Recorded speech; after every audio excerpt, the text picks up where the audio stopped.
Well. Clemson Tiger fans, college football fans. The Clemson Tigers travel to Winston-Salem, North Carolina to take on the Demon Deacons this Saturday, 12 noon kickoff. Will the Demon Deacons be able to challenge Clemson's defense? Will they be able to take shots and complete passes downfield and create the explosive play? What is going on in college football with the House settlement? All of that coming up in and more in tonight's show. Thank you so much for being here. Welcome in to another episode of the All In Show right here on Clemson Football at the Voice of College Football. Thank you so much for joining me. I am, as always, your host, Tiger Paul Craven. Sorry we're getting started a little bit late here tonight, guys. Got caught up working a little late, so I do apologize for that. But here we are. We got a great show for you guys tonight. But before we get into tonight's show, if you are not subscribed to the channel, please go ahead and hit that subscribe button for us. Hit that like button for us as well. This is a live video. It helps us out a ton. And last but certainly not least, if you would like to support what me and Jordan do here on the All In Show, hit that super chat feature, and we will read and respond to the comment and or question attached to your super chat. And thank you for supporting the channel. And with all of that said, and without further ado, let me bring on my co-host, Jordan Bowman. What's up, man? How you doing? Doing good, man. Just still kind of taking in what we witnessed this past Saturday, just in the world of college football. Of course, I've gone back and watched the Florida State game. I am feeling pretty good, honestly. We'll probably talk about kind of our final takeaways from that game, but I think I'm ready to move to Wake Forest, and I'm just excited for another week.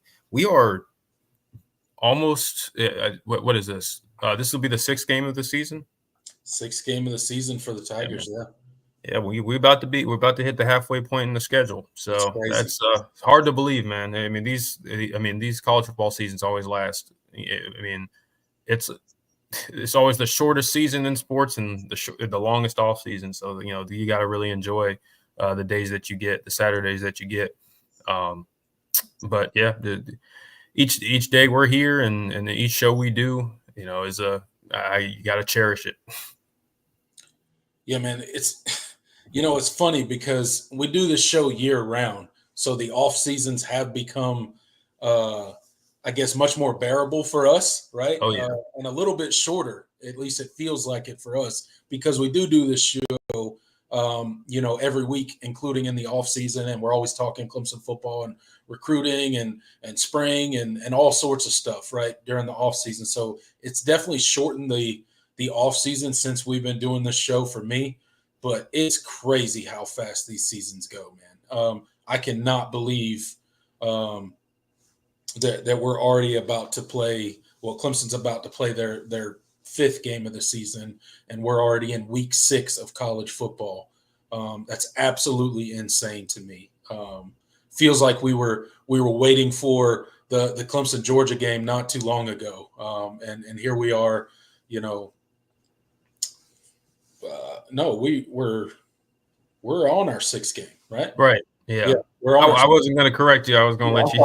I'm sorry. We're 4-1, so we're on our 6th game of the season, week 7 of college football. So it's absolutely insane how quickly it goes. But we're going to enjoy it while it's here, and it's going to be fun. And let's go ahead and give a quick shout out to the comments section right now. We got Tiggs in here, Cade Klubnik Enthusiast, John Sarian, Steele Gamble. Thank you guys so much for getting into the comment section already and getting your comments in there. As you guys know, at the end of the show, me and Jordan will turn it over to you guys and let you drive the show after we are done with our planned portion. But we got a ton to get into tonight, Jordan. So let's go ahead and dive into the show. And the first segment we're going to do tonight is around college football. This is a segment that I brought back for tonight because there's a ton going on in college football. And I really did want to highlight what happened last week in college football. I thought that we couldn't really do this show tonight and give our fans just due without talking about what happened in college football. I know this is mainly a Clemson channel and we mainly focus on Clemson football, but last week was one for the ages in college football, man. It was absolutely spectacular. It's everything that we love about college football. You had Bama go down, Oregon go down, Tennessee, Mizzou, Michigan, USC, and Louisville all ranked in the top 25, all lose last week. Oregon didn't lose. Oregon didn't lose. I'm sorry. I was like, really? I was like, oh God. I was like, wait a minute. But highlighted, obviously, by that Bama game. No one saw that coming. They had that very emotional game a week before with Georgia where they were, absolutely destroying them in the first quarter, and then all of a sudden Georgia storms all the way back. But Bama goes on to win it. Georgia only led for about 15 seconds, and then Bama took it back and won. And then, they go in and they laid an egg, man, and they just got beat. So it's everything we love about college football. What were your thoughts on last weekend in college football and how amazing that was just as a college football fan?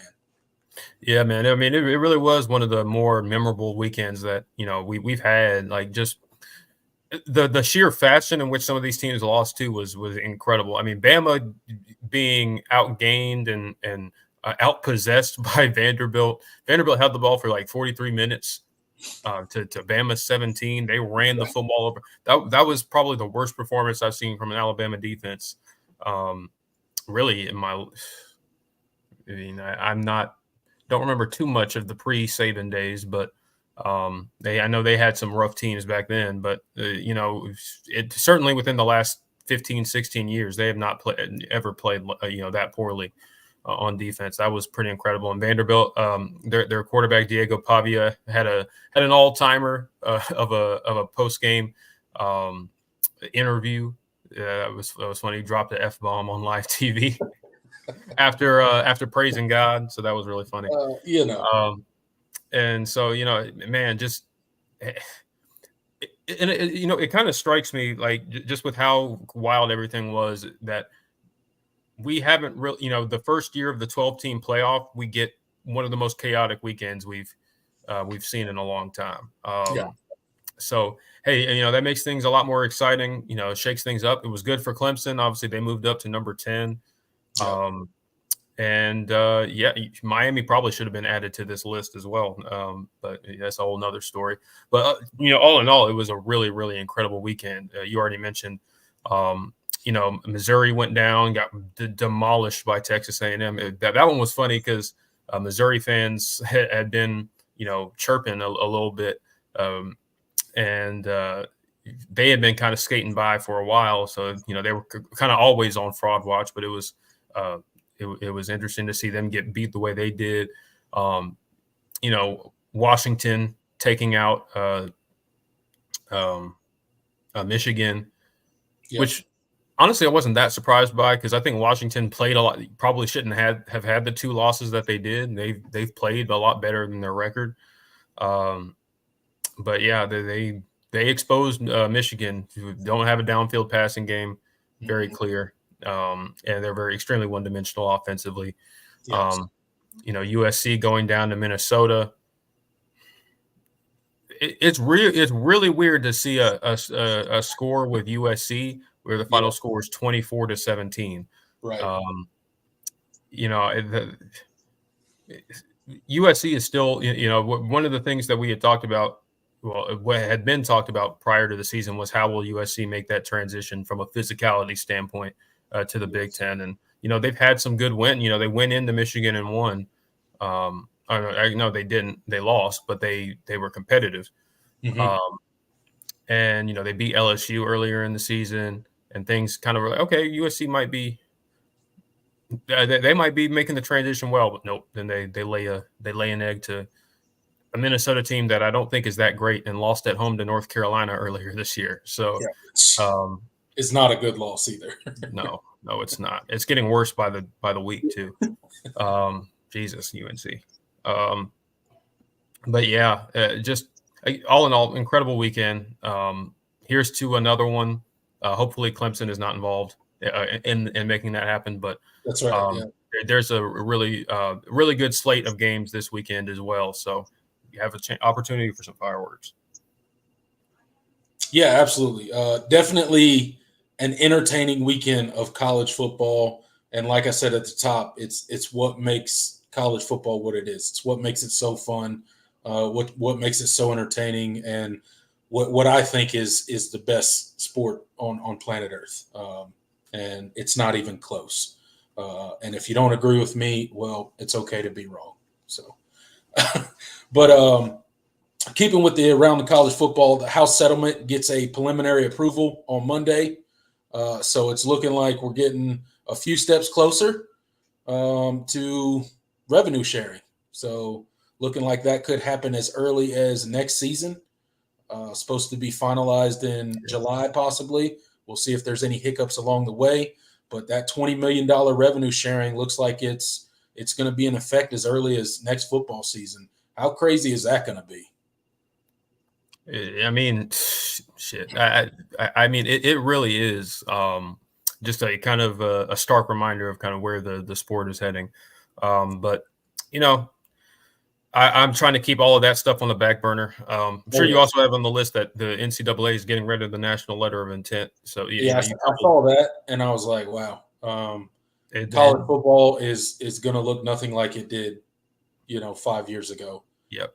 And it just gets stranger and more foreign by the minute as all these changes happen in the background. But it is what it is. I hope it doesn't change it too terribly much, at least the product on the field, and I hope it doesn't affect Saturdays like last weekend. Hopefully we can continue to have those with all these new and sometimes not so welcome changes that we're experiencing in college football right now.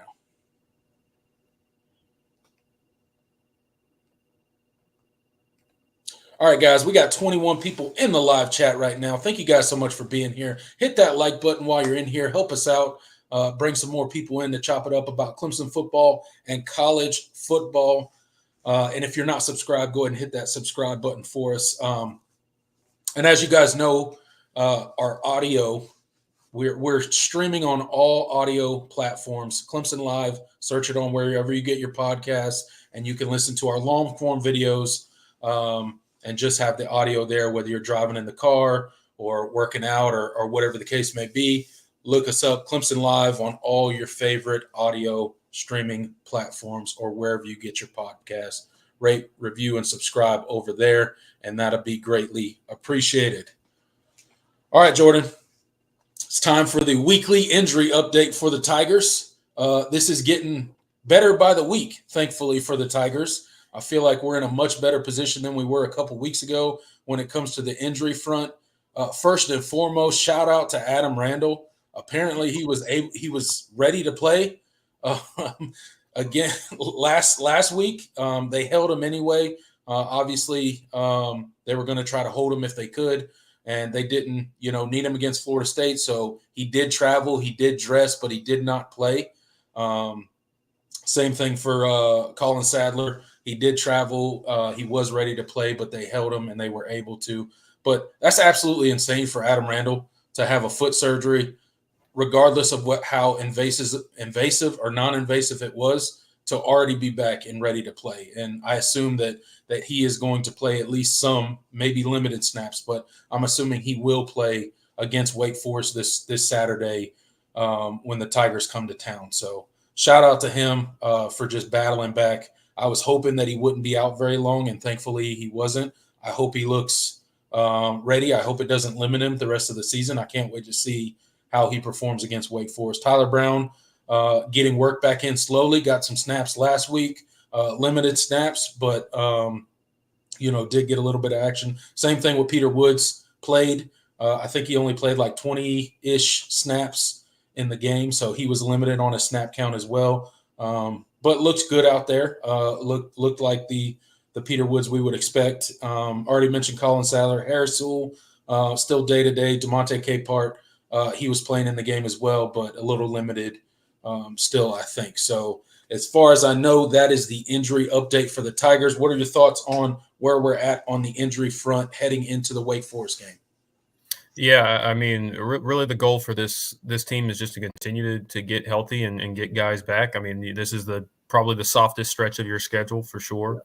So you just want to be gearing up. You have Louisville in a few weeks, but until then, like you just don't rush guys back, and that's what I think they're trying to do, and just trying to load manage and make sure guys are healthy, because these next couple of games should be are very, very winnable. And you want to make sure you get out of those as unscathed as possible. So, pretty positive news on the injury front. And we'll see kind of who, is ready to go on Saturday.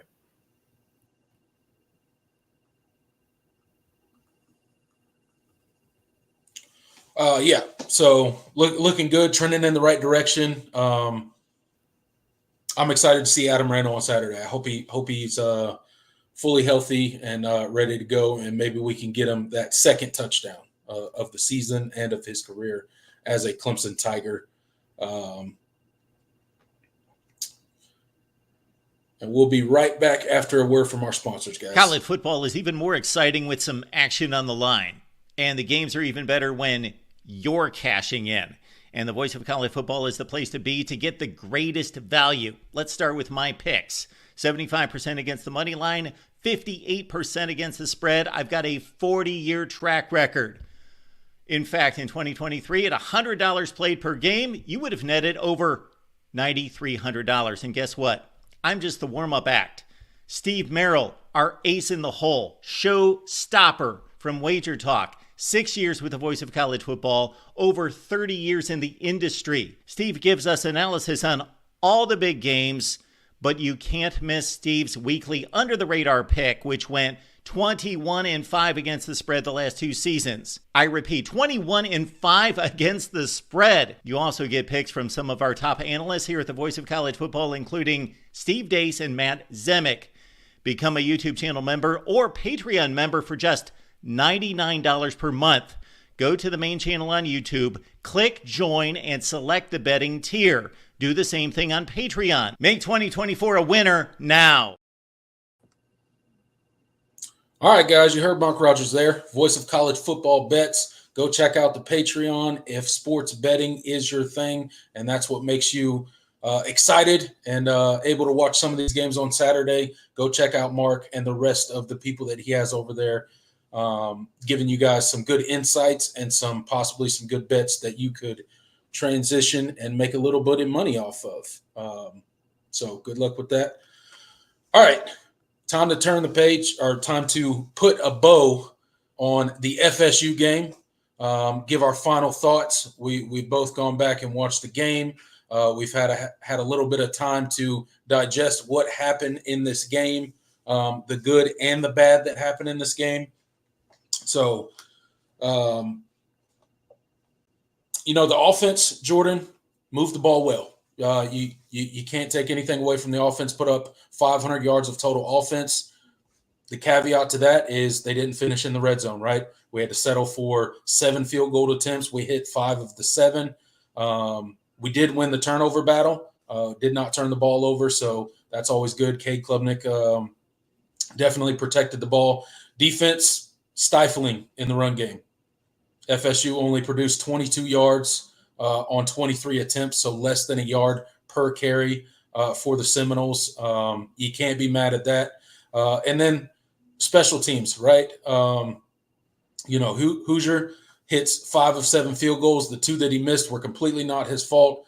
The blocking needs work, specifically on that left side. Dabo mentioned in his post-game press conference. So what were your thoughts on the FSU game now that you've got a chance to go back and watch the game and kind of digest everything that happened in that game? Yeah, I'll start offensively. You already hit on it. I think, moving the ball well. I thought the execution for the most part on a play-by-play basis was pretty good. Kind of in the aftermath, the post-game press conferences and listening, it kind of seemed like that the red zone struggles were more a product of, was more a product of your coaches than really the players necessarily. And just some of the kind of the decision making on that end when they got down in the red zone. Dabo was clearly not very happy about, and he talked about it. And he felt like they needed to do better. They didn't put their guys in great positions. And so, I think all of that was correctable. I mean, we've seen this team finish in the red zone, and I think those are things that are going to get corrected. And obviously, if you hit two, if you don't miss 2 field goals, the score does look a little bit different, and we're probably talking about it a little bit different. But hey, shout out to Nolan Hooser. He hit the ones that weren't. He hit the ones that were available to him. He won ACC Specialist of the Week. So as he should have. Yeah, so that was good. And so, I came away like less frustrated. I was really frustrated at the outcome just because they didn't finish drives. But, coming out of it, I still feel pretty good about this offense. And I think those things, the struggles that we saw on Saturday are correctable. And Florida State's defense, when they come to play, they are a really tough group. And they're definitely the toughest you've seen since you played Georgia in week 1. So, I'm not really as – I'm not super concerned. I didn't see anything super concerning from the offense. And obviously the special teams, the kicking, that obviously that's something that needs to be corrected because, if that's a exploit that other teams will try to hit on you, you got to be prepared for it. So, defensively, I thought, you already mentioned it. Run game, fantastic. Run defense was really good.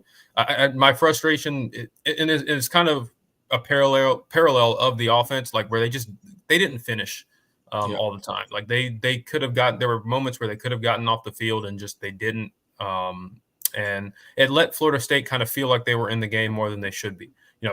Credit to Brock Glenn. I thought he played pretty admirably, given some of the surrounding talent around him, especially at the receiver position. Yeah.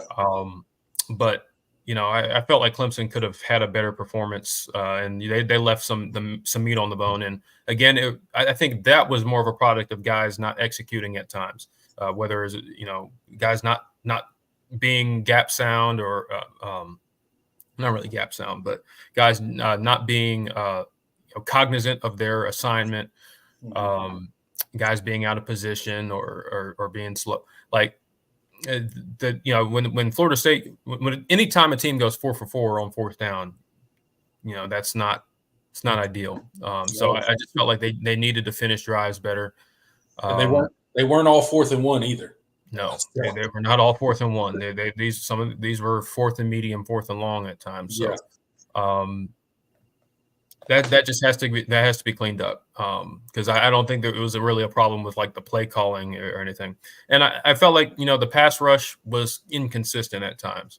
I think it's at some moments Brock Glenn had probably too much time to throw. Other moments you got to the quarterback really well. And we already talked about on Saturday the guys that flashed off the edge. I thought Jaheim Lawson was probably your best defensive lineman. Him or Peyton Page. I thought both of them were extremely impactful on this game. But from a down-to-down basis, it was kind of up and down with how much pressure you were getting. So that's something that this group is still going to is still kind of developing in because we just haven't seen the pressures and tackle for loss numbers that I think you would expect out of this group.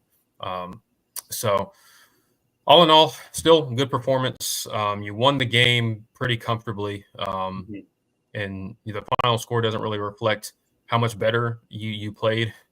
And we're still talking about meat left on the bone. So still feel good about the trajectory of this team. And I think Saturday gives you an opportunity, I think, based on the opponent, to kind of get some things right. Yeah, absolutely, Jordan. I think the offense did a lot good. You can't put up 500 yards of total offense and not play well, right? They did a heavy dose of Maffa in this game. I think Clemson got, maybe slightly conservative in the red zone. And part of that was how Florida State was playing them, right? And give Florida State's defense credit. They definitely got up for this game. I think the defensive line probably for Florida State probably played their best game that they've put on the field against Clemson this past weekend. So we didn't capitalize on as many drives as we obviously should have. When you go over in the red zone, that's never good, right? But at the same time, Cade took care of the ball. We had to settle for field goals, but luckily this year we have a field goal kicker that's been very consistent. Outside of those 2 blocks that we already talked about, and that was not his fault at all. It wasn't like he kicked the ball low or anything like that. It's just the protection collapsed on him, and there's nothing he could do about that. Outside of that, I think he probably would have went 7 for 7 on the day and probably set himself a little record there, but. He did not get the chance due to his protection. So shout out to Nolan. Feels good to have a kicker that you can kind of rely on. Goes out there, kicks on the road. We needed pretty much every single one of those field goals, right? Game was never really in doubt, but it could have got in doubt pretty quickly if Nolan wasn't out there hitting those field goals that we needed him to hit. You mentioned the defense. I think Jaden Lucas probably had a rough day. Ashton Hampton ends up coming in, plays majority of the snaps. He's looking like he's developing well. You mentioned Jaheim Lawson. That guy's growing up right before our eyes. He is looking better with each and every game that he's playing. So I look for his playing time to increase, and maybe they get to slide Peter Woods inside a little bit more because of how well Jaheim Lawson seems to be coming along this season, that he may be able to take the bulk of those defensive end snaps at the edge position and let Peter Woods kind of slide inside a little bit more. So I think that'll be beneficial to the defense going forward. Hopefully he continues to develop. A.J. Hoffler is right there as well. I think he's developing nicely this season, and his playing time will probably increase as the season goes. But like you said, Jordan, overall, a win is a win, right? It wasn't pretty at all times, but again, the game was never in doubt. You go on the road against a team that really wanted to kind of throw a wrench in Clemson's season, because essentially that's all Florida State was playing for, and they definitely got up for the game and they were ready. Shout out to Brock Glenn. I mean, that dude balled out. Didn't get any help from his receivers, thankfully. But he played pretty well. Glad to see us get out of Tallahassee with a win, won the turnover margin. Definitely some things to clean up, but hey, still cruising right along, getting better each and every game. And I think as Clemson fans, we can take that win and we can certainly be happy with it. Absolutely. I did want to hit this super chat real quick. This was I saw we had one before we move on. Yep. Yeah. Hit Wonder 101 with the $2. Thank you so much. He says I was off on my 60 plus win. LOL. They're sleeping on the Tigers. It wasn't quite the 60-point blowout I think you predicted, but you easily could have put up 40 points if you finished some of those, at least even a half of those drives. So it's one of those. But hey, that's football. It happens sometimes. And again, you were clearly the better team. There was never really a chance to. There was never really any doubt that Clemson was going to wind up winning the game. It was just kind of by how much and how pretty it was going to look. So, and on a day where upsets reign supreme, I'll take it. We'll take it. We'll take it. That's for sure. And hey, you run for 265. I think in a game. I think if you tell me just like blind any game we play, Clemson runs for 265. I'm picking. I think. We're gonna win that game. So that's good. And you got and I think that's one of the good things is they didn't get away from it because they weren't running it well or super well early. But they knew they could lean on that Florida State defense and get some things going, and that's what they did. And Phil Maffa broke off a few big runs, especially that back-breaking one to kind of put the game out of reach on that drive. So, all in all, the offense from a down-to-down basis, the offense was really, really good. I mean, 7 yards per play, you'll take that pretty much any week. So, absolutely. And once again, thank you for the $2 and supporting the channel. Yeah, thank you for supporting the channel. Really do appreciate you. We got 31 people in the live chat right now. Only 20 likes. Get that a little bit closer to 31 for me if you could, guys. Really do appreciate it. It really does help the channel out when you hop on here and hit that like button. Consider subscribing if you like what me and Jordan do here on the All In Show. And also, the College Football Show with Mark Rogers, Monday through Friday, 10 p.m. Eastern Standard Time. Go check out Mark Rogers on the main channel, the voice of college football. Tell him that the guys over on the Clemson channel sent you over there. Go check out Mark, 10 a.m., Monday through Friday, as he talks all things college football on the College Football Show.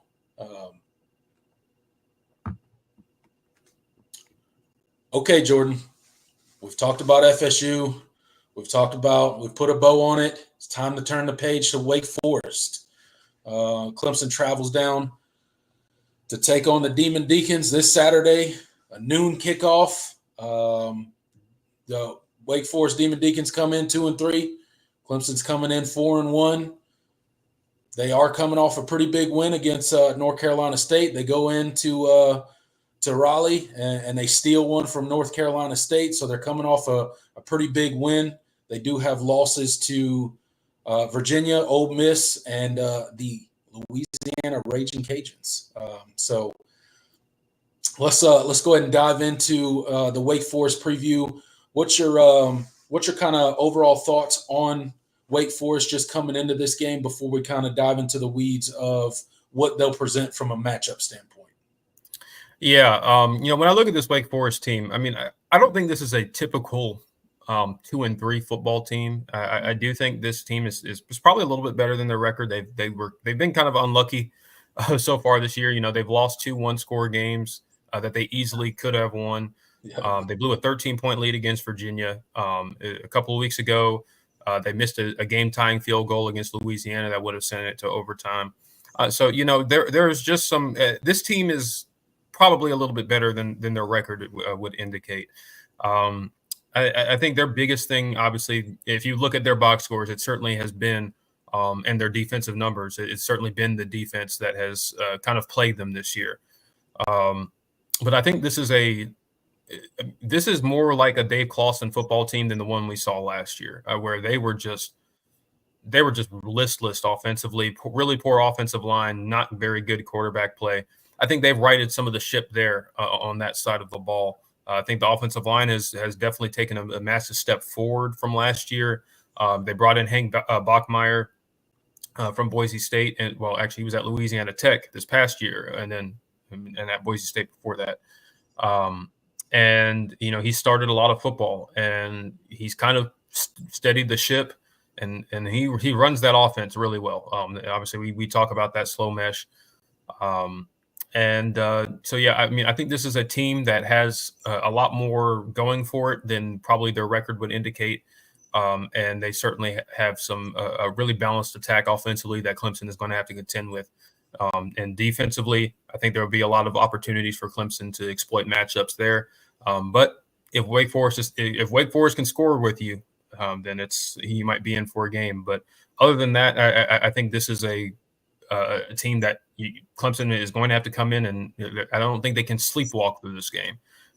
So we'll kind of break down further like the matchups, the players, and kind of see how this game is going to shake out. Yeah, look, Wake Forest is going to come in, or we're going to come into their house, and they're going to be ready, right? They're going to be fighting much like Florida State a week ago. You cannot sleepwalk through this game. As Dabo said in one of his interviews that he gave this week after the Florida State win, is the college football world kind of gifted Clemson a little present wrapped up nicely in the form of last week college football, where multiple top 25 teams lost games that they should not have lost. Whether that be because they sleptwalked through it, got caught by surprise, didn't execute, turned the ball over, whatever the case may be. But having that real life, tangible example to kind of talk to the players about is definitely a win for the Tigers, especially heading into a game like Wake Forest, because all the noise out there and all the stuff are going to be, well, Clemson's supposed to win this game. They should blow Wake Forest out. You see the spread is 20 points. So everything's pointing into the direction, oh, this is going to be easy. You just walk in, you win the game. Well, that's not really how stuff works in college football, as we saw last week. Just ask Alabama, right? Just ask Tennessee. It really doesn't happen that way. Any given Saturday in the world of college football, you can be beat, especially when you don't come out there and execute your game plan. So this Demon Deacons offense is going to come in. They got a lot of those option concepts. That's just kind of how they roll. That's always been their offense. It can give defense fits at times. They're going to take a lot of shots. They're going to touch your corners. They come in with a pretty interesting stat. When I was looking up Wake Forest, they are 71% on fourth down conversions, 10 of 14 on the season. Clemson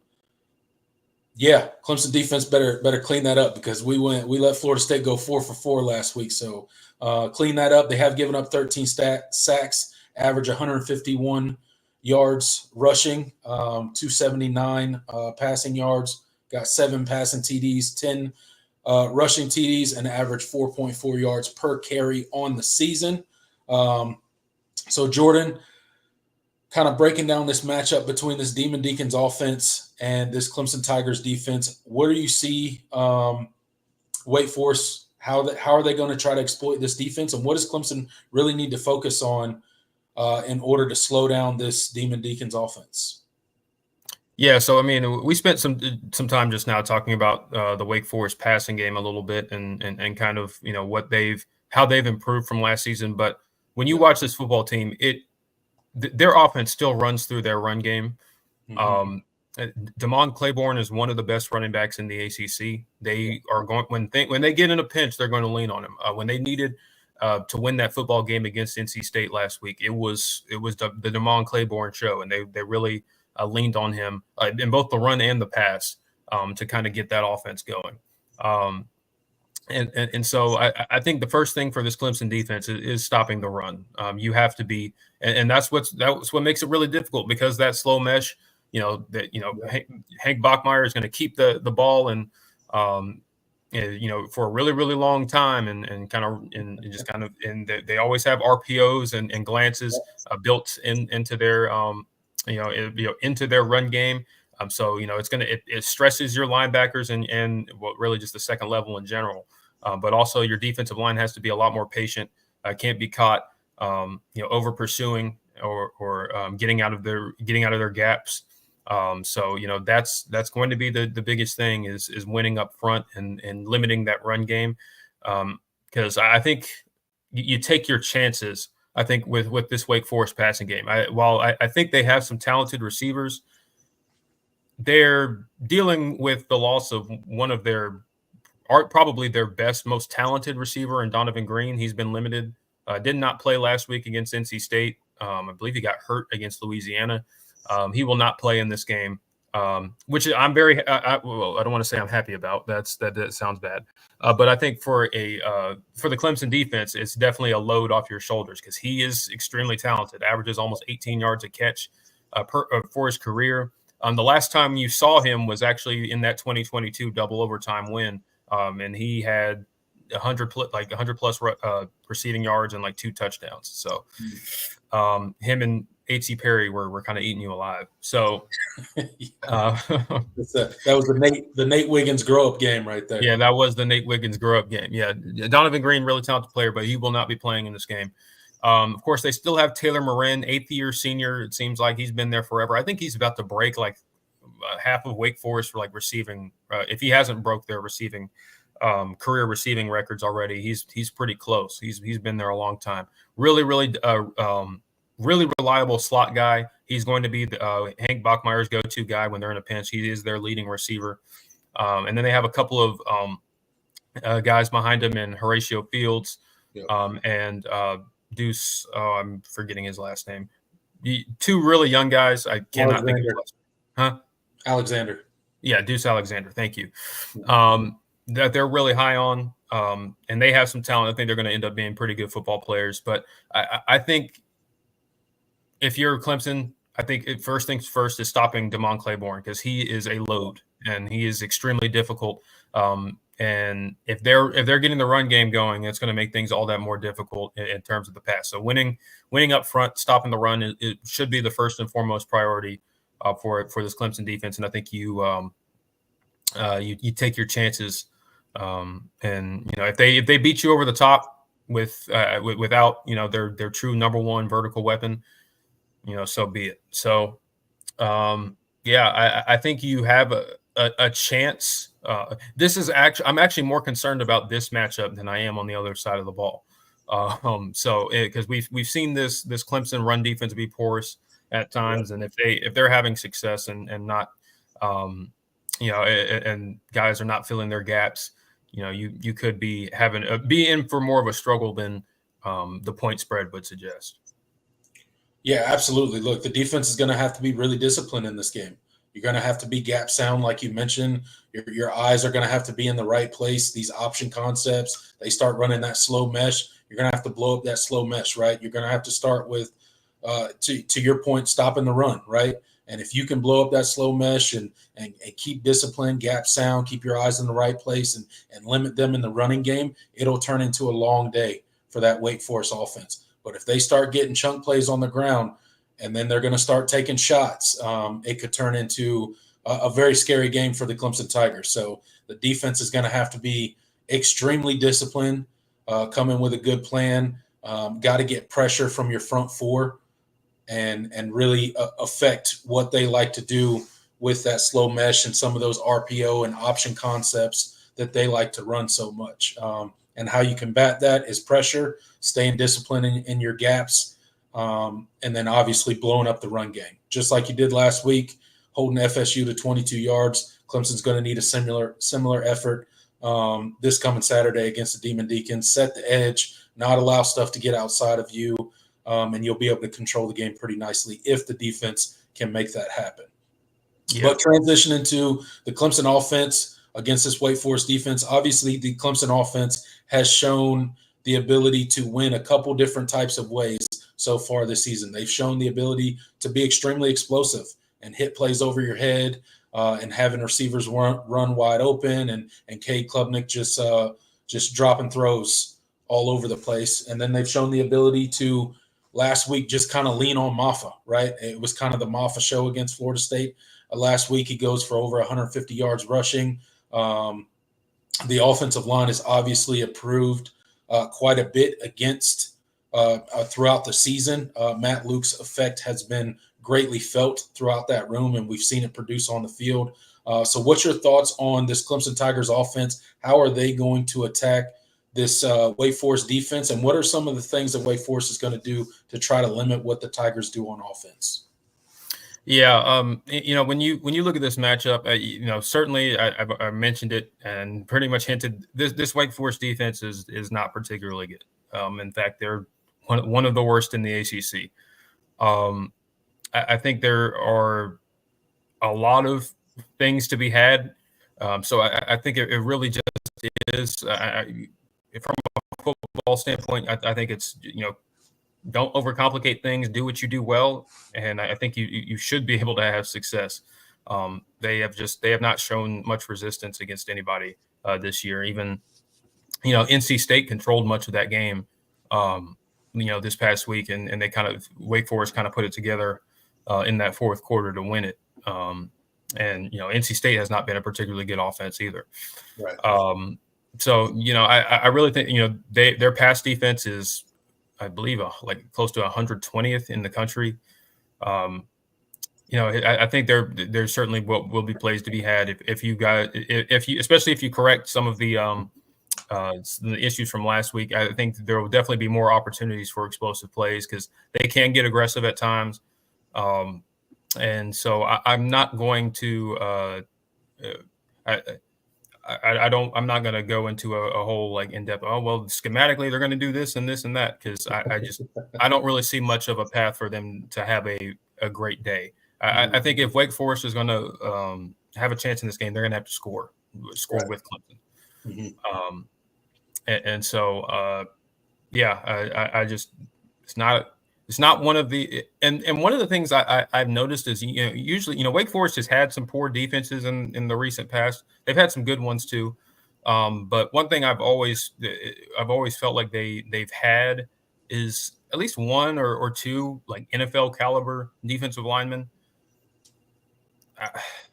I don't really see that this year, and I think that's probably a product of it's probably a product of just how much their depth has been kind of hurt by the, in this transfer portal era. Yeah. They just have, and Dave Clawson has kind of talked about it this week. I think they've lost some guys, and they're just, for year to year, it's kind of putting it together from a as far as a transfer portal perspective is concerned, because they lose depth every year. They put in a lot of multiple years into these guys that they get out of high school, for them to go and enter the portal to some other bigger Power 5 or Power 4 school. And that's kind of the struggle with a team like a program like Wake Forest. And you have to feel for Dave Clawson, because it's his model, and the way that he's built up that program is suffering a little bit because of that. So I think I don't think it's anything wrong with what they do schematically. They just don't have very many good players like they typically do, because they're playing, they have to lean on more young guys and transfers in order to field a defense each year. And that's kind of the world they're living in right now. Yeah, certainly frustrating from a Dave Clawson standpoint, and he's obviously voiced those frustrations, and it's definitely not easy to deal with as a head coach. But much like you were saying, I think Clemson's offense kind of got their pick of what they want to do in this game. You would like to see the running game continue with the success that they've kind of built. Like to have a good day from the offensive line, be able to lean on those guys, and then pick your shots where you want to take them. But I think the offense won't have very much trouble moving the ball against this Wake Forest defense. But let's not get into a shootout like we did a couple seasons ago. I don't want no Wake Forest shootout in this one. Yeah, absolutely. Because I think that's the path for a Wake Forest to keep this game close. And if you have a really poor game on the back end and your defensive line isn't getting pressure and winning up front, you could have some issues. But again, like I said, it's a little bit more mitigated by the fact that they won't have their best deep threat receiver in Donovan Green. So that's one less thing you have to worry about. So it's from a matchup standpoint, on paper, this looks like a pretty good opportunity for the Tigers to kind of keep it rolling. Yeah, absolutely. But Clemson still got to come in there ready to play, not overlooking Wake Forest, ready to take their best shot. Hopefully we can start fast on the offensive side of the ball. Defense can get a couple stops, and we can put some distance between us and Wake Forest pretty early, and try to turn it on and make it over in a hurry. Hopefully we won't need our buddy Nolan to kick 7 field goals in this game. Yeah, I think Clemson is in for a world of hurt if we're settling for 7 field goals in the Wake Forest game. Yeah, I will have some concerns for sure. If that's we might not be able to just explain it away as a weird week where we weren't finishing in the red zone. Yeah. All right, guys, 18 people in the live chat right now. Don't forget, All In Show every Wednesday, 8 p.m. Post-game live videos after each Clemson Tiger game. On Saturday, check out me and Jordan and both of those. Consider subscribing if you have not already. And Jordan, the time has come to talk about the spread, talk about the score prediction. The spread opened up at 20.5 in favor of our Clemson Tigers. It is now at 20 even, so there's no hook on there. And then the over-under is at 60.5. So what are your thoughts on the over-under and that spread? Wait, what was the total again? Total was 60.5. 60.5. Yeah. Well, I do know that Wake Forest has gone. Wake Forest's games have gone over, and I think in 4 of their 5 games. And I think I'm going to pick it here. I'm going to take the over. And I'm going to take Clemson to cover. I think 20 and a half. I think Clemson can win this game by 3 or more scores. Yeah, like Clemson here, I'm going to say 48-20. I'm going to give Wake Forest 20 because I do think they offensively they do have some weapons and they'll give you some issues on the back end a little bit, but not to the point where they're consistently putting together drives and hitting explosive plays. But I think they'll get some. But I like 48-20. I was tempted to go into the 50s, but that's even this defense is not very good, and they easily could hit the 50s. But I'm gonna be a little conservative here, and say 48-20. Clemson covers and take the over. All right, sounds good. I will take the over as well. I think this game goes over 60. I think Clemson covers. I'll go 45-17. The Clemson Tigers put it on the Wake Forest Demon Deacons, and maybe get to throw some backups in there and see if we can get some young guys some more reps. I think the Tigers win big. I think we pull away early. I just don't see this Wake Forest defense really being able to stop the Clemson Tigers offense, and I think our defense will do enough at least early on when the first stringers are in there for us to get quite a bit of separation early in this game. Absolutely. All right, guys, last segment of the night before we turn it over to the comment section. BYOG or sell, the fan favorite one right here. So, Jordan, I'll go ahead and kick it off tonight. BYOG or sell, Maffa will go over 150 yards for the second week in a row. I'm going to sell. I didn't think he gets over 100. I think you're going to run the ball a good clip. But I feel like it's going to be one of those games where you kind of you get things going quicker and you're not giving him as much run. He had 25 carries this past week. I don't expect him to get that much. So sell, but would not be upset to see him go over that. I'd be excited to see him go over it. Maybe add a couple touchdowns to it as well. Yeah. But he's kind of lacking on the rushing touch. He only has 2 on the year. He has the yardage. But he's only got 2. But I'll sell on that as well. I think this game's probably going to get away from Wake Forest quickly, so I don't think Maffa will get, to your point, the carries that he would need to hit that number. Absolutely. BYOG or sell. Clemson has their highest sack total on the year. Which I think what's the 3, most they've had? Yeah, I think 3. So I think 3 is the most they've had this year. So 4 or more. I'll buy. Wake Forest has given up a lot of sacks. 13 on the season. That's quite a bit of sacks. So I think our defense can get more than that. I'm a buy as well. BYOG. All right. Oh, it's your turn. All right.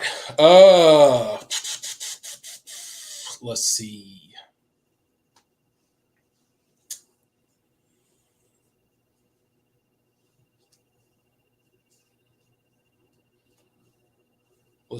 I'll go a Cade Klubnik stat. BYOG or sell, Cade Klubnik will have 3+ passing touchdowns in the game on Saturday. BYOG. I think they're going to want to take their shots. This secondary for Wake Forest has been poor all year. Every team they've played, whether it was Ole Miss, Louisiana, Virginia, they were all able to hit big plays in the passing game. So yeah, I'll say BYOG. Let me see.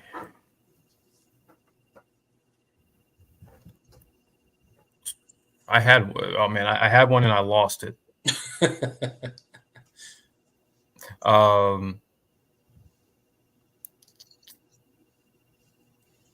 I think it has. Oh, it was Tyler Brown.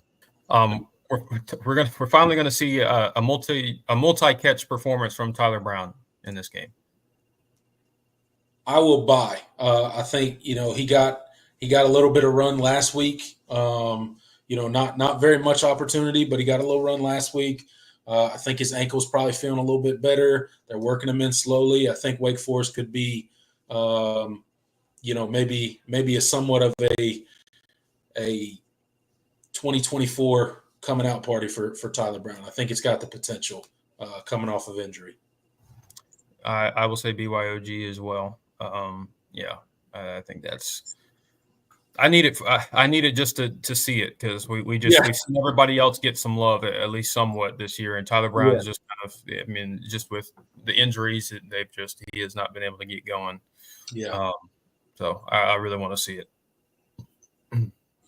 All right, let's take a couple BYOG ourselves from the comment section, and then we'll flip it over and do regular comments and questions after that.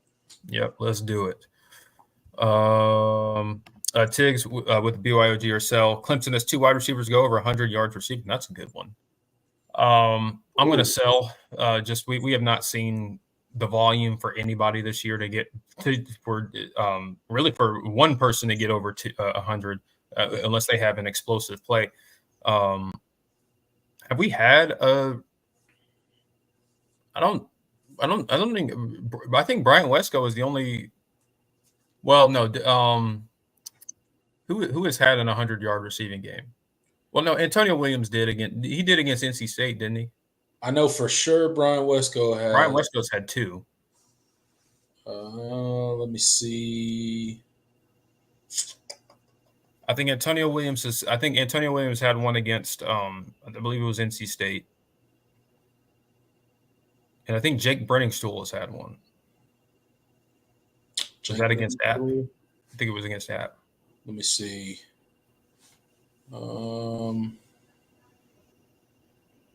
He did have exactly 100 yards, 7 catches, 100 yards against App State. Okay. I typically have good memory about this stuff. So we've had 3 different receivers hit 100 yards, but none of them in the same game, right? So, Bryant Wesco had 100 plus in the App State game, as well. Wesco, let's see what he's got. He's got 200-yard games, 130 against App State, 104 against Stanford. So we did have 2 receivers go over 100 yards against App State. Yeah, I believe that's the only game. Hit 100 yards, yeah. Yeah. Are those the only 2 receivers that hit 100 yards? Brian Wesco and Jake Brenningstool? I think Antonio Williams had an 100-yard game against NC State. Check. I think he got over 100 against NC State. No, he didn't. His closest one was last week against FSU. He had 84. Oh man! Wow. Yeah. I thought he had one in a 100-yard game. I guess not. Nope. Maybe this is his 100-yard game. Yeah, hopefully. So yeah, well, man, if Antonio isn't one of them, isn't going to be one of them, then I don't even. Yeah, I can't see it. I think we've only had 2 receivers go over 100 yards this season. Brian Wesco twice, and then Jake Brenningstool once. Okay, well, dang, yep. So I was still probably going to sell anyway, but yeah, that's kind of surprising because Antonio, he's been your most consistent guy, but he just has not. He is. Yeah. He's not quite getting to that 100. He had 70-something against Georgia, 80-something against Florida State. Those were kind of his 2 best games so far this season. Yeah. So we'll see if he can get over 100 yards this season. But yeah, that surprises me because I did think that Antonio Williams had a 100-yard game this season, but he does not. I'd like that to change. David BYOG or sell. He says Hampton will have an INT. Ooh. I'm going to sell. I mean, because specifically Hampton, because and one, Hank Bachmeier has been pretty good at taking care of the football. He's only thrown 2 picks on the year. I don't know. It's so. I mean, a guy that doesn't throw a lot of picks, and you're asking me to pick one specific player to get that pick if he gets one. Yeah, I think I have to sell just on principle. But yeah, I'll sell on that. But I do think the defense probably gets a pick in this game.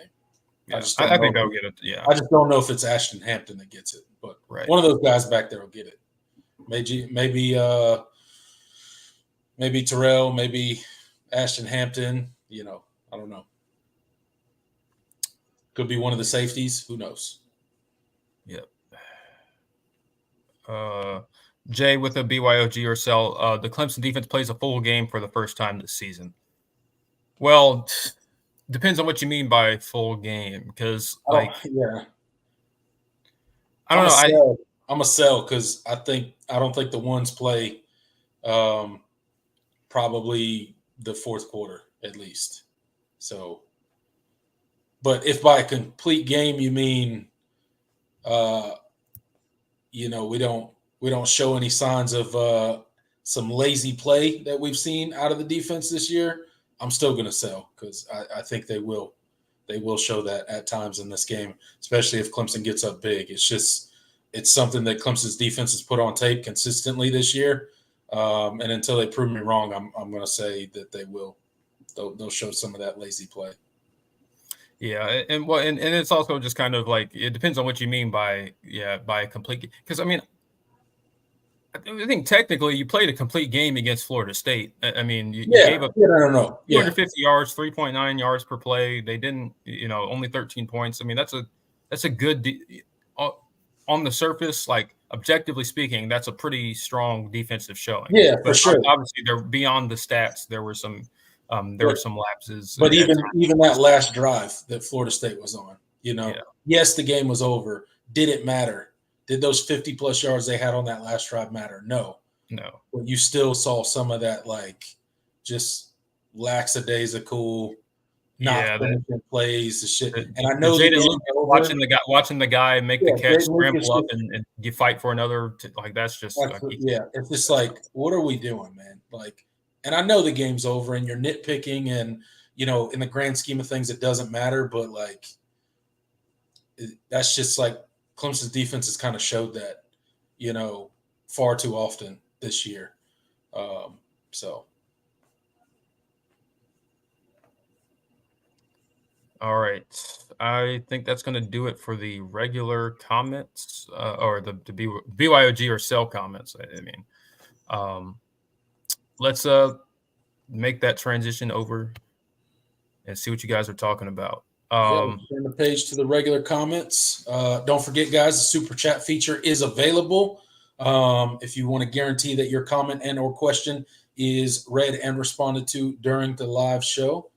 Thank you guys so much for being here. We got 26 people in the live chat right now. Let me see how many likes we got. Yeah, we're good. 26 and 26. I'll take it. Yeah, we will. I'm going to start with Eric Watkins because he asked this show this question last week, and I guess we didn't get to it. He asked last show, why can't a Juju, in reference to Juju Preston, Clemson's sole true wide receiver commit in the 2025 class, why he can't play his senior year? That still has not been made clear to me. I've seen a theory. I've seen some theories about that regarding. I don't think it's anything like him off the field, like in trouble or anything like that. I think it is in relation to eligibility. Because he transferred from Freedom to Hayfield to follow his coach, and there's some speculation that maybe like he has not gotten approval because the Virginia high school, well, most high school football associations, kind of have rules about players transferring to follow coaches, and because there's a recruiting and like anti-recruiting things in place, and so you kind of have to get a waiver sometimes to be able to be eligible to play if you transfer high schools. So there's a theory out there that they still haven't approved him to play, and that's why, but. I don't have any sources or any actual knowledge on that. I'm not really sure why that situation is the way it is. I hope he can play soon because sucks he's just kind of missing out his senior year. But I think either way it doesn't affect his status in the class or anything like that. He's in, and Clemson is still going to honor his commitment even if he doesn't play this year. So, but yeah, that situation has been kind of weird to me. I haven't really seen anything like it So hopefully he can get on the field. But yeah, that's a really, really strange situation. Certainly So, strange. Good question. There ain't a ton left of the high school season, so I mean, it's just unfortunate for him. We got a comment from Garrett Riley. Garrett Riley's in here? Dang. What's up, Garrett? How you doing? He says, Can you tell everybody you call the plays and not Dabo, so we can stop talking? Yeah, please put that in the live chat. Please tell everybody just to set the record straight. Who calls the plays, Garrett? Who calls the plays? Because inquiring minds want to know. we've been preaching forever that it was never. It's always been a Garrett Riley calling the plays. It's your offense, but the fan base is always when things aren't going well, there's people are upset and kind of irrational. That's right. That's right. Just set the record straight. But thank you, Garrett, for dropping in. Thank you, Coach, and excited for the game plan you have for us on Saturday. That's right. Yeah, score 100. Yeah, nothing less. We're going to be upset. We're going to be ranting on the show if you guys don't hit 100. That's right. Eric also asked, do y'all think Khalil would get unhappy moving from nickel to safety like Makuba did and transfer? Well, it was the opposite with Makuba because he was playing. He started out at safety and moved to nickel. But no, I don't think there's any. No, Khalil Barnes is he's as bought in as anybody on that team. I think I'm like we've talked about some of the struggles he's had this year, but I don't think it's a. He's still out there. They still have a lot of faith in his ability and belief in his ability, and I think rightfully so. He's a really, really talented football player. So I don't feel any different about Khalil, and I think he's going to figure it out. And I think he had a better game, a little bit of a better game on Saturday. I think he just, sometimes you kind of hit that wall when you have such a phenomenal year as a freshman. Sometimes it takes, some guys hit a wall, and they have to kind of overcome that second hurdle. But I think, he's going to be fine. And I don't think there's any question about his happiness or anything like that because his snaps haven't diminished. He's still playing. So, yeah, I'm not too worried about that. David says maybe we'll see. He means Sammy Brown. Yeah, he did not. He only played 7 snaps. 7 snaps against Florida State. Yeah. That wasn't for any particular reason, according to Dabo. It was just that they didn't feel a reason to take Barrett Carter and Wade Woodaz off the field in that game. So, I think you'll see Sammy a little bit more in this Wake Forest game. So hopefully, because you'll get to see more of him because, I think he's too good not to play at least a little bit. So I was kind of surprised he only played 7 against Florida State, but I think this will be a good opportunity for him. And I think he was the highest graded freshman in the country 2 weeks ago, according to PFF. So you got to play the kid. He's extremely naturally gifted, and he's picked up. I mean, according to Barrett Carter on the Two Right Turns podcast, he said he's a genius. He's a biology major, and he picked up their plays in like a couple of weeks. Like it just he's. He's different. So, I think he definitely needs to see the field more, especially when you don't have your linebacker depth at this point has been kind of questionable. So, and you haven't seen much from some of the other guys. And of course, you're dealing with Kobe McLeod had a season-ending injury. So, I think he'll get quite a bit more opportunity this week. Yeah, me too. This week.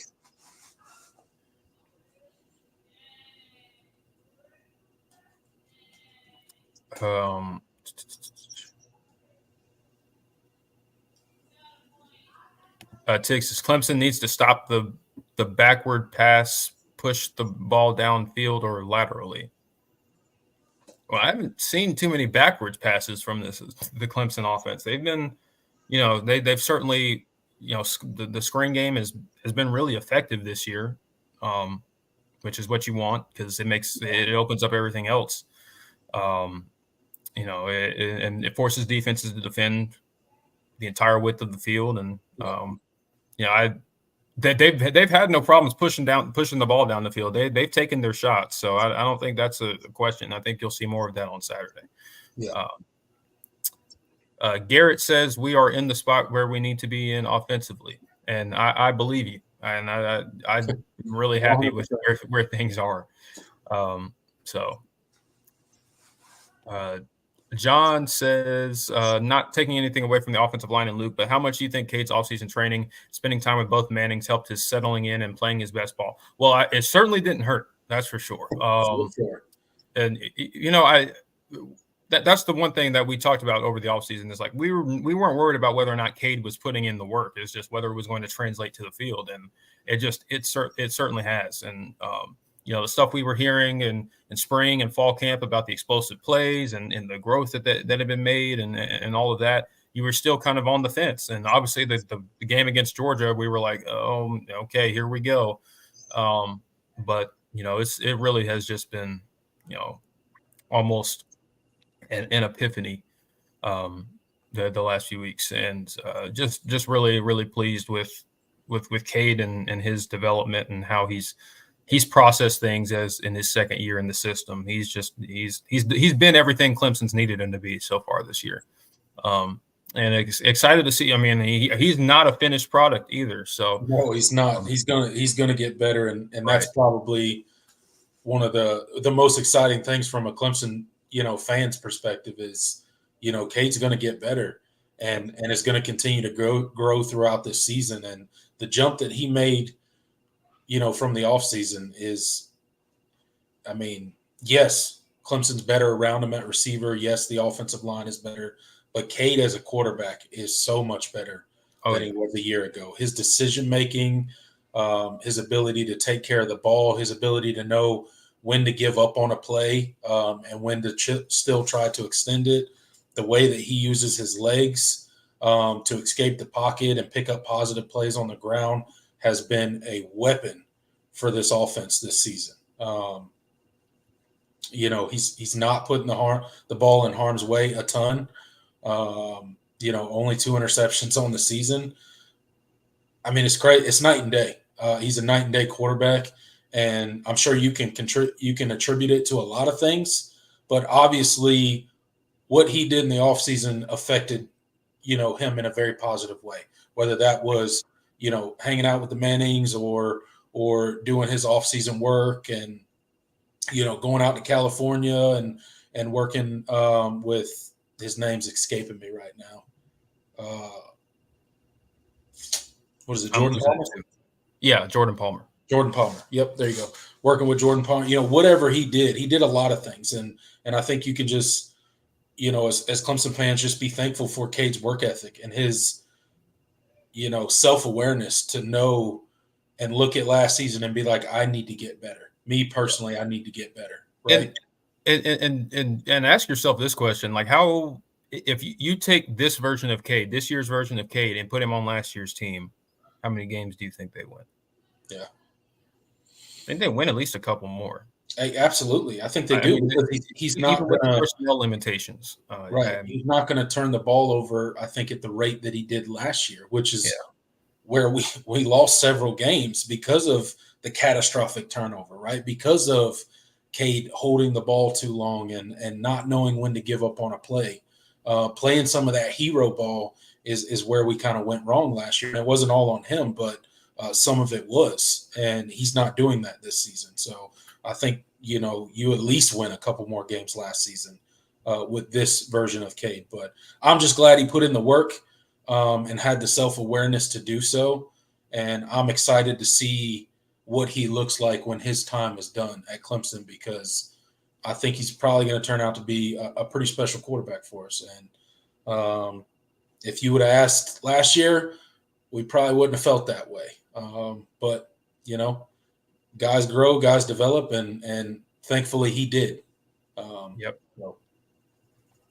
And I mean, that's just a testament to, how much work and how much growth this offensive staff and these offensive players. I mean, it's been a group effort, and you've just seen growth across the board. And I think that's elevated they've elevated each other, and that's really what's made this so fun this year, and just seeing real explosive offense and lethality, or if that's a word, in Clemson's offensive play for the first time in a while. So yeah, man, just the offensive line and the hire of Matt Luke has only helped, but Cade has certainly grown a ton just from his decision making and his command of the offense. It's night and day. Yeah, no doubt. Garrett says, I think that it would be great to have you two sponsored by the university and voice your opinions. Well, I'm very flattered. Hook it up, Garrett. You got connections? Yeah, man. Listen. You gonna get some media credentials? Yeah, hit me up. Whatever. I follow you on Twitter. With some media credentials, Don Munson, whoever I need to talk to. We'll be sure to do it as soon as we get those credentials. Yeah. Oh man, but we appreciate it. Tiggs asks, what's happening with the lawsuits? Well, still going. Yeah, who knows? I at this point, I'm just kind of assuming, just waiting it out, and when news comes, we'll address it. But I don't think many Clemson fans want to hear about the lawsuits right now. It seems like a distraction, especially when you're having such a strong year. I mean, why look towards the distant future when there's a lot this team has to play for this year. Let Florida State worry about the lawsuits. Their season's over. Shots fired. That's messed up, Jordan. I like it. That's foul. No, they deserve that. Listen. I'm typically respectful to Florida State on this show, but I'm gonna take my shots here now and then. That's you got to take shots every now and then. But yeah, no, they can definitely focus on the lawsuit because they got nothing else to do. So yeah, good Lord, man. Did not think it would get that bad over there, but man, no clue. No one can sit here and honestly say that they thought Florida State would be that bad this year. But it is what it is.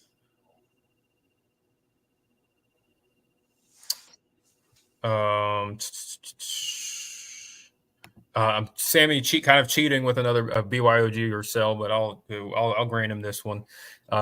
He says Clemson has 4 or more defensive players drafted this year. Just trying to think of who's eligible. I think the 2 surefire draft picks this year: DeMonte Capehart, Barrett Carter. Yeah. Who else? And I think RJ Mickens is a late round guy. I feel like he's a guy that would get picked up in the later rounds. Yeah. Who else is leaving? Trey Williams, is he gone? Trey Williams, I think he might have another year. Okay. I'm just trying to think of who would be leaving. And 4 is probably, that's a good number because I'm trying to think. He said 4 or more defensive. 4 or more, yeah. I'm going to sell. I don't know. Because I got to think of eligibility because with these defensive linemen, it's so muddy. Yeah, I don't know who's got eligibility or who's playing. That whole thing is weird. Yeah, I think DeMonte, I think Cape and Barrett Carter are your surefire guys. Like I think those are top 2 round draft picks. Man.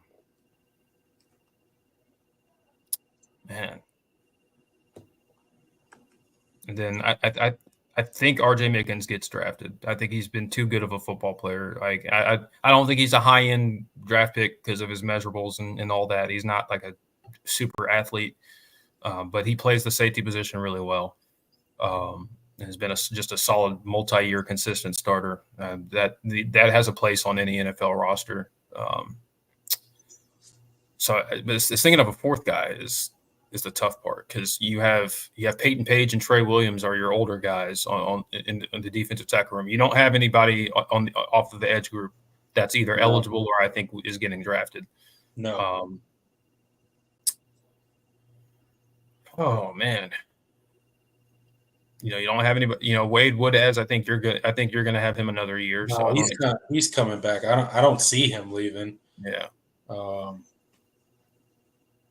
Corner, you're super young. I think you get Jaden Lucas back for another year. Page? So. Is he coming back?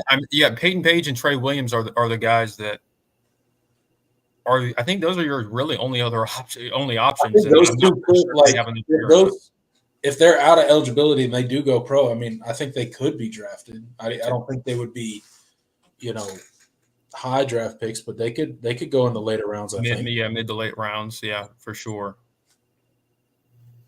I mean, I'm going to sell, but I mean, depending on who leaves out of the defensive tackle position, it could hit. Yeah, that's tough, man.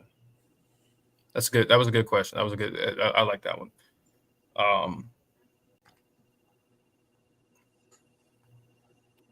Jay says, I thought it was both interesting and embarrassing how Dave Clawson called out the offensive line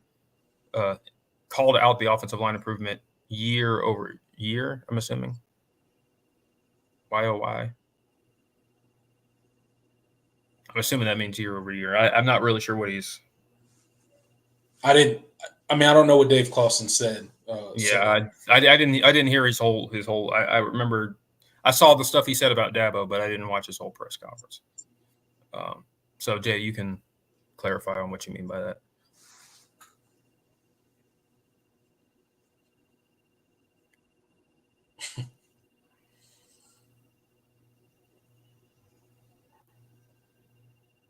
John says, out. You/your team/your opinion is trash. In, you don't know ball. Yeah, you don't know ball. Hey, you don't know ball is. It's a good one. It's a good one. I think it's just a perfect. It's a perfect, all-purpose type of comeback. Like you can say it to anything, and shut the conversation down. You just don't know ball, bro. So don't know. It's foolproof, man. That's foolproof. You can't say anything to that.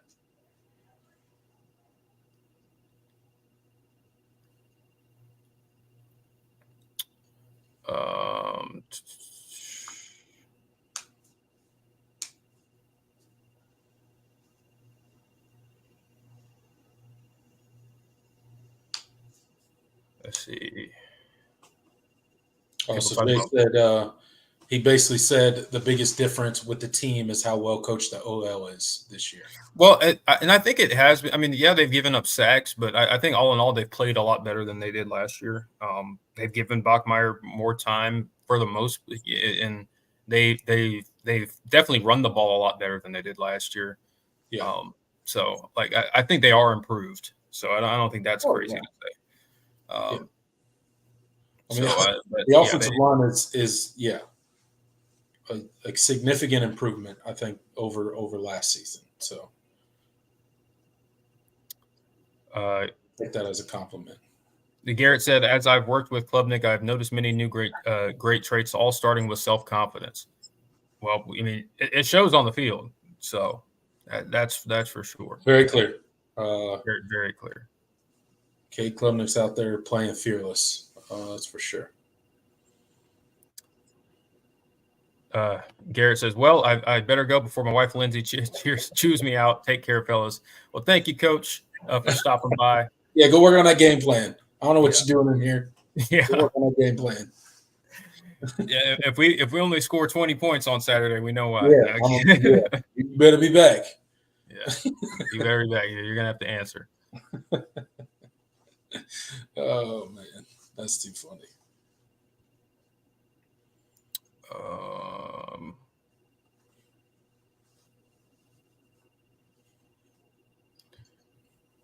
Jay said, yeah, crazy how development is still a thing. Yeah. Hey, man. It's the ultimate. It matters more than anything else.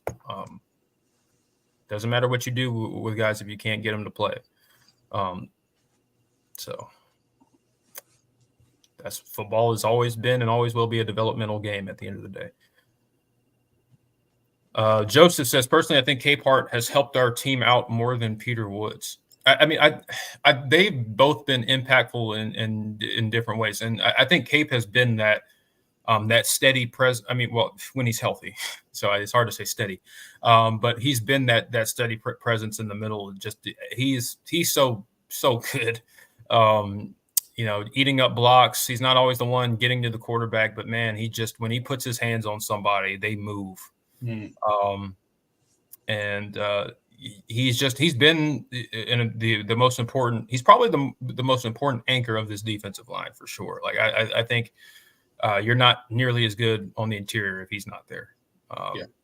As much as I think Peyton Page and Trey Williams have played really well, and guys like Stephon Green, who hopefully you get back pretty soon, are coming along. Yeah, but Cape, he's different, man. He's probably the strongest hands on the team, arguably. Probably him and Peter Woods are probably like right there neck and neck. Maybe Cape might actually have the edge on him because he's just a little bit bigger. But man, yeah, definitely a violent dude at the point of his back. Cape is one of the most important players on this defense for sure. He is a problem in the middle of that defense in a good way for us. Tig says, paid for Heisman? ?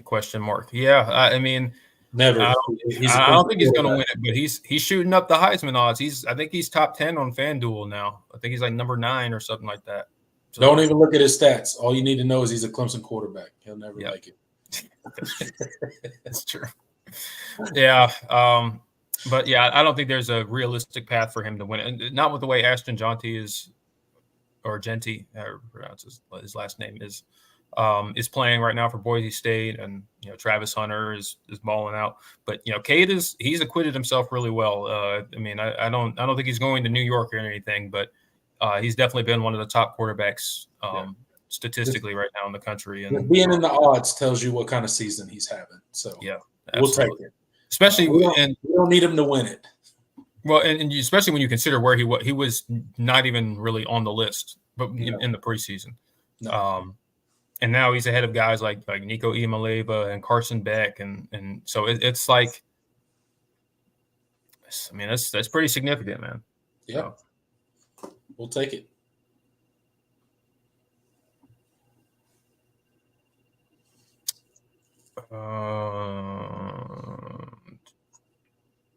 Jay asks, as we near the midpoint of the season, how confident are y'all in the 1,000-yard rusher receiver bets? Rusher? I'm still confident. Receiver? I don't know if we get there, man. Yeah, I don't know if we get up to it. I definitely think Phil Maffa is getting there. He's getting Phil Maffa's going to get there. Phil Maffa's already at 496 yards right now. It's pretty. Yeah, that's good pace. He'll hit it. He's on pace to hit 1,000 yards. Yeah. Receivers, our leading receiver is Antonio Williams, and he's got 280 yards. And we're a game away from being halfway.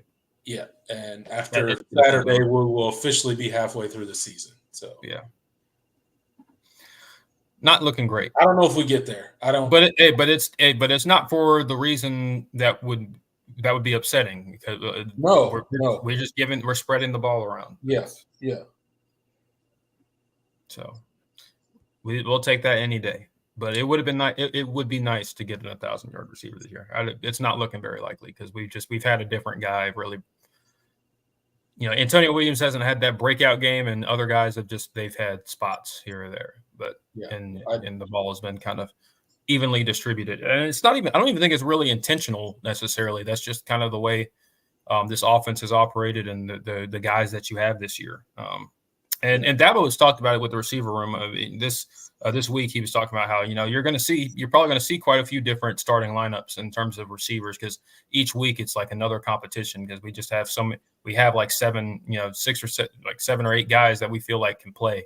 And that's all. I mean, that's really all you can ask for, man. We've been waiting for this for a long time, and now you feel like you actually have a complete receiver room with some depth. So yeah, and look, it's nice it would be to have 1,000-yard receiver or a couple 1,000-yard receivers. It is nice to have a group of guys that are just kind of lumped together, and any given game, any one of them can go off and have 100+ yard game. So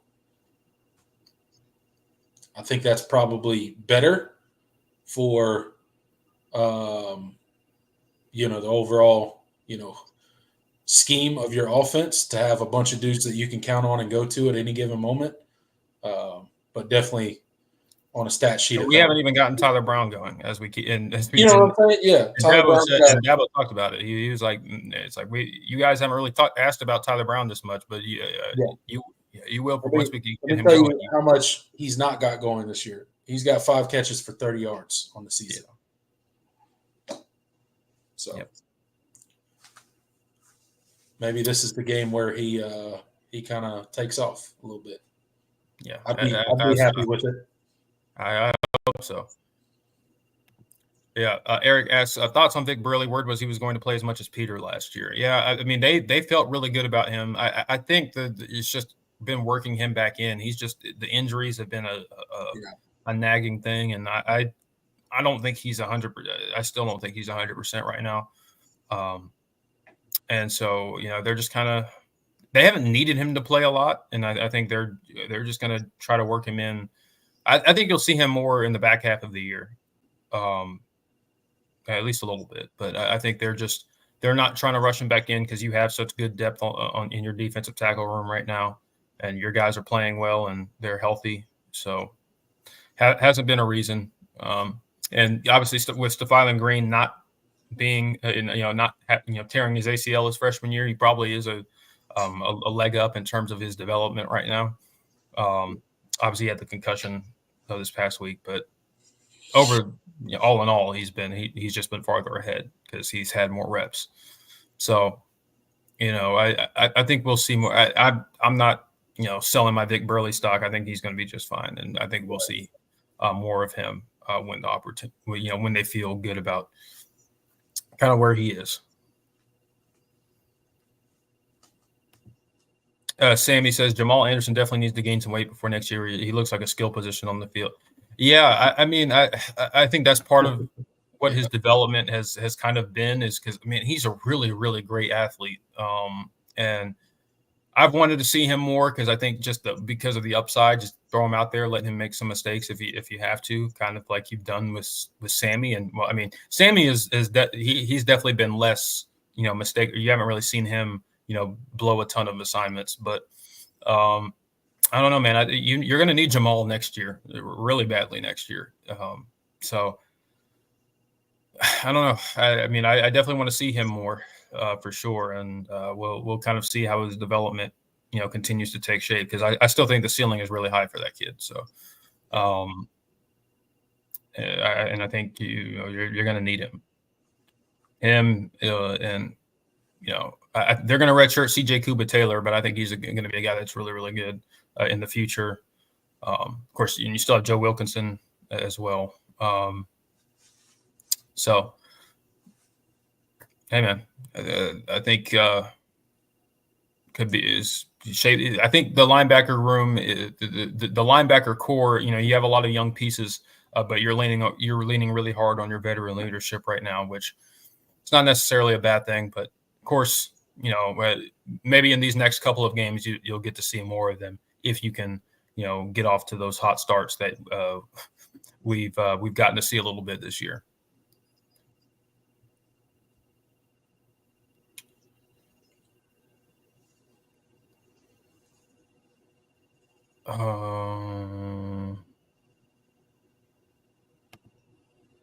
John asks, what odds do you give that Donovan Murphy commits to Clemson? Feels better than 50% to me right now. Not 100% though. I don't like putting percentages on it, but I think Clemson has done itself a lot of favors. Obviously, he reclassified to the 2025 class. There's some smoke that South Carolina feels really good with their chances right now, but I think Donovan Murphy he's a guy. I think he's going to carry his commitment a little bit longer. So I think there's a lot of time for Clemson to really work their magic. But yeah.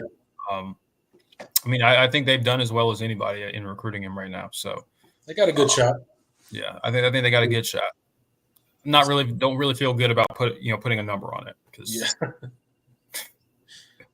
I am not plugged in, to that recruitment. So I do not want to tell you a lie or anything or something or pretend I have information that I don't. Yeah.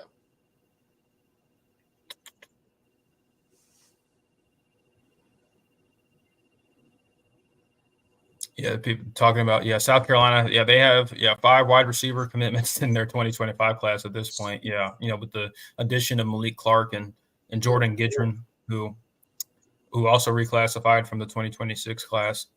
5 wide receivers in one class. Yeah, man.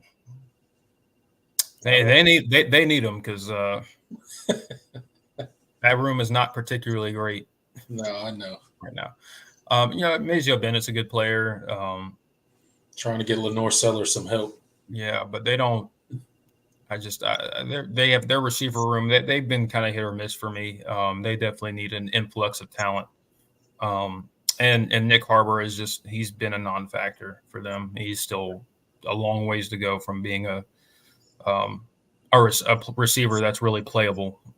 To be honest, I mean they get him out there some, but he hasn't really looked that good. So I mean they need some.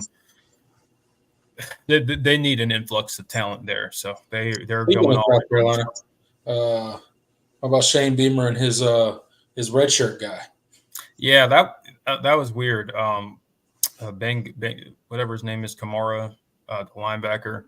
Yeah. Yeah. Weird situation, but it's where college football is, man. It's a weird world of college football we live in now. You just got players deciding red shirt in the middle of a season. It's strange. I don't know. Yeah. Whatever. Whatever, man. It is what it is. What are you going to do? Hope it doesn't happen to your team. That's all you can do. Yeah, that's the reality.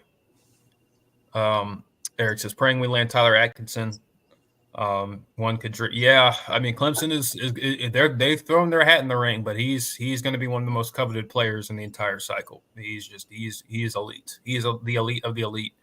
As far as linebacker prospects go. So we'll see. There's still a lot of time, but I'm not going to put a number on it. And I think his, the picture of his recruitment is still kind of shaping out a little bit. But hey, he likes Clemson. I know that, but where they'll fall in the pecking order remains to be seen.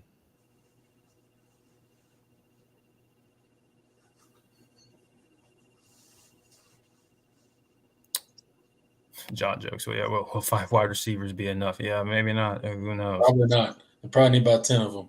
Yeah.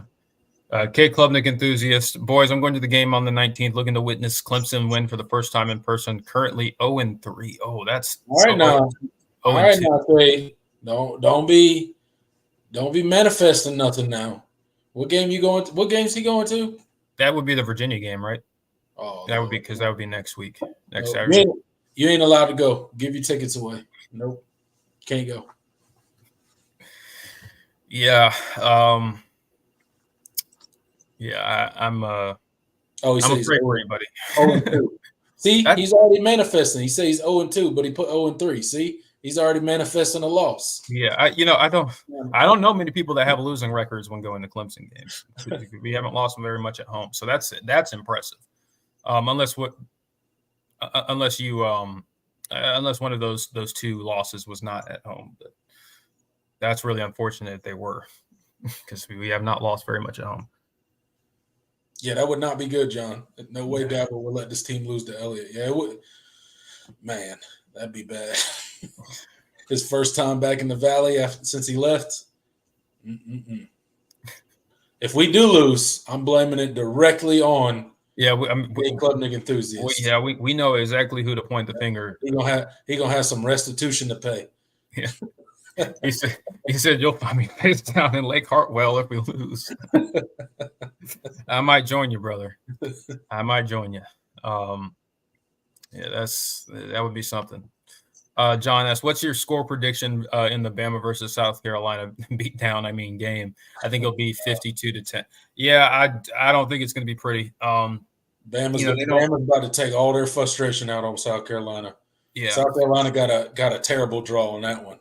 Yeah, in back-to-back weeks they're coming off. They're playing a top 10 team that got upset the previous week. That's tough, man. Yeah, that's tough. And I think the Bama defense is going to have a lot to prove. They got gashed by Vanderbilt, and I don't see a path where South Carolina really keeps this competitive, because I think with the reason the Vanderbilt game went the way it did was because Vanderbilt runs a unique scheme it's a very special prep. They hired Jerry Kill from New Mexico State. He's not their offensive coordinator, but he's like an analyst or something like that. And they got New Mexico State's they got the offensive coordinator that worked under him as their offensive coordinator. Tim Beck, I think is his name. Not the Tim Beck that's at Coastal Carolina. I think it's a different Tim Beck. So it's a funny coincidence. And then they brought in that quarterback, Diego Pavia, from New Mexico State to run the system. And it's just, he runs it. He is perfect for that system. He has command of it. Just everything was really easy for him. And they out-schemed Bama defensively all game. On the offensive side of the ball to their defense all game. And Bama had no answers. South Carolina is not a special prep. They are a much more traditional offense. Ole Miss showed last week that when they're not running South Carolina can't run the ball particularly well. They don't really have many answers. Lenora Sellers was pretty ineffective in the passing game. I don't think their receiver, like I said, I don't think their receivers are all that good. They have a couple of nice pieces, but they don't have many game breakers, and it showed. And I think it's going to be ugly. And they're going to Tuscaloosa, so good luck, man. Good luck, South Carolina. Better wear a suit because you're going to your funeral. Yeah, I'm gonna be there too. I'm not literally going to be there, but I'm showing up to the funeral. I'll be there. Yeah. It'll be a hate watch, but I'll be there. I'll be hate watching their funeral. Yeah. That's instead of saying good things about them, I'm just saying a bunch of terrible things about them. Tough draw for South Carolina, man. Hey, it is what it is. You already know what it's going to be. Yep.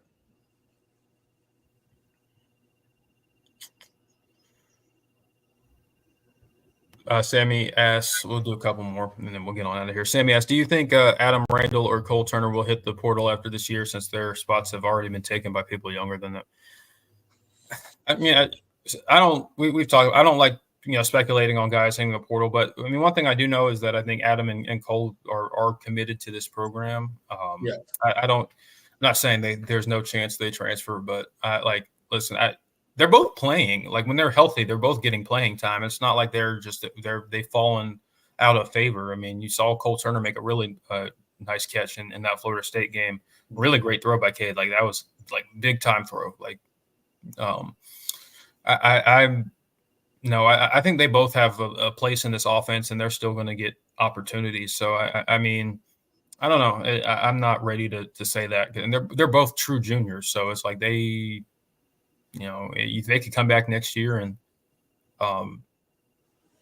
still continue to be factors in this offense. I'm not, especially, I don't expect to, from a eligibility standpoint, you're not losing anybody in your wide receiver room. Shouldn't lose anybody unless they transfer. Yep. So, I mean, my take on it is, I don't want to say any particular player is going to transfer. Right. But much like last season, when the transfer portal does open, my eyes will be on the wide receiver room. Yeah, it wouldn't surprise me to see a transfer out of there. Now, I'm not saying it's going to be Adam Randall or Cole Turner. I hope it's not. I hope we don't lose anybody. But that'd be one of the position groups when that time comes. It would not surprise me to see, a transfer or two out of there. Yeah. Would not.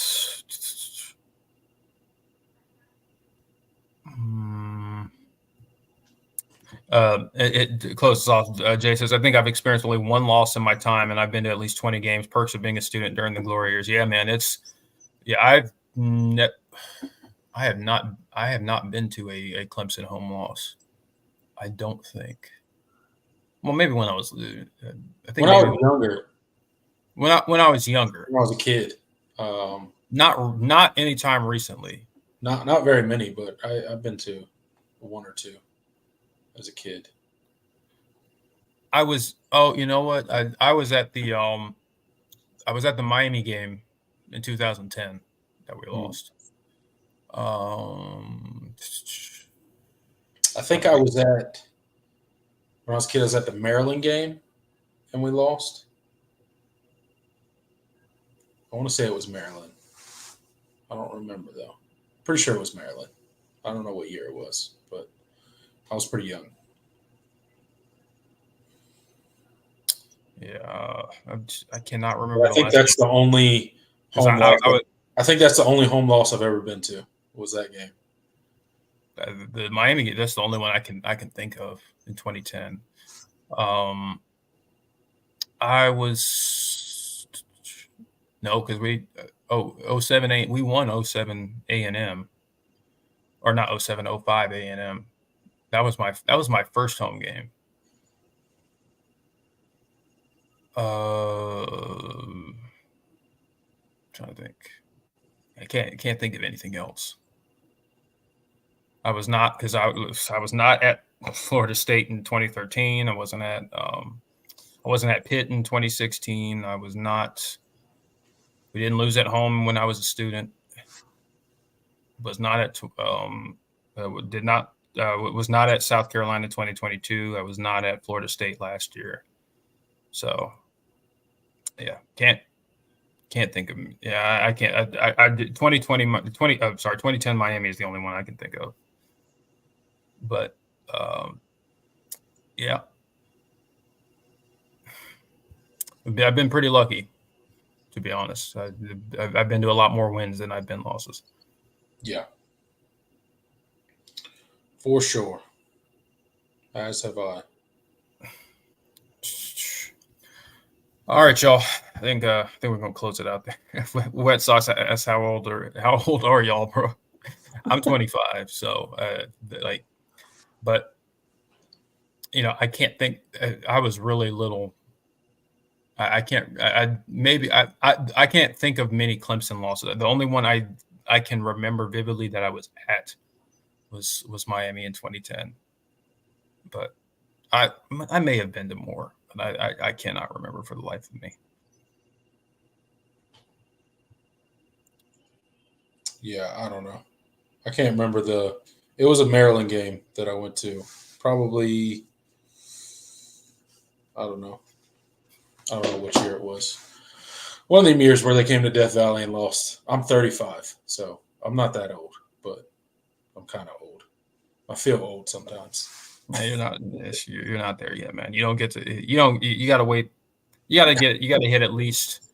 Well, it depends, because you don't look. You don't look like old. So, yeah. Like some people wear 35 differently, and you're like, yeah. So it kind of hits different, but no, I think you gotta wait till at least 40. Yeah. Before you get to pull the old card. Old card, yeah. And shout out to our 40 plus listeners that are probably wait till my beard gets white, and then I can start. Yeah. We probably offended our 40 plus audience. Y'all ain't old either. Don't worry about it. Yeah, y'all aren't old either. We're just Forget whatever we just said. We don't know what we're talking about. I feel old. We don't even know ball. I don't even know why y'all are here. All right. That's I think that's a good place to wrap it up. All right, guys. Another one in the books. Episode 90 of the All In Show, Jordan, in the books. We're getting real close to that 100. Yes, we are, man. We're getting real close to that 100th episode. About 10 more to go. Yeah, we'll have to figure out what we'll do for that 100th episode. That'll be a pretty special one.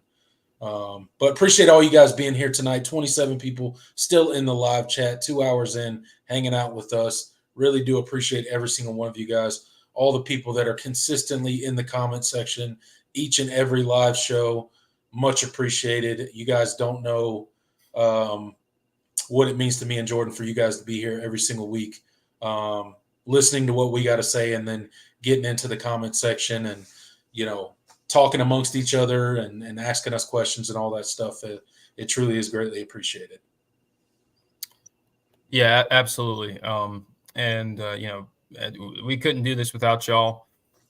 We've got more planned in store, and we're going to keep continuing to grow the show. And we'll kind of we want you guys to be a part of it. And so just keep showing up, share this show with your friends, family, whoever, anybody that loves Clemson, or anybody that hates Clemson, or anybody who's in between but just likes college football.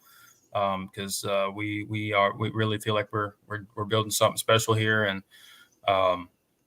we want you guys to continue to be a part of it. So just want to extend my thanks, because like I said, we couldn't do this without y'all. Without an audience, we'd just be two idiots talking to each other back and forth about Clemson football. Yeah, we might as well just call each other on the phone then. At that point. So thank you guys for being here. We got some stuff coming up in the future. Me and Jordan have had some conversations, and definitely got some plans for the channel in the future. So stay tuned. Keep coming back. Bring your friends. Bring your family. And bring anyone that loves to talk about college football in. But until next time, guys, we will see you this Saturday, immediately following the Clemson Tigers game against the Wake Forest Demon Deacons. Give us about 10, 15 minutes after the game ends. We'll fire up StreamYard. We'll start the live show, and we will give you guys our reaction to whatever we saw on the field. So until then, guys, I'm Tiger Paul Craven. He's Jordan Bowman. Go Tigers. Later, y'all.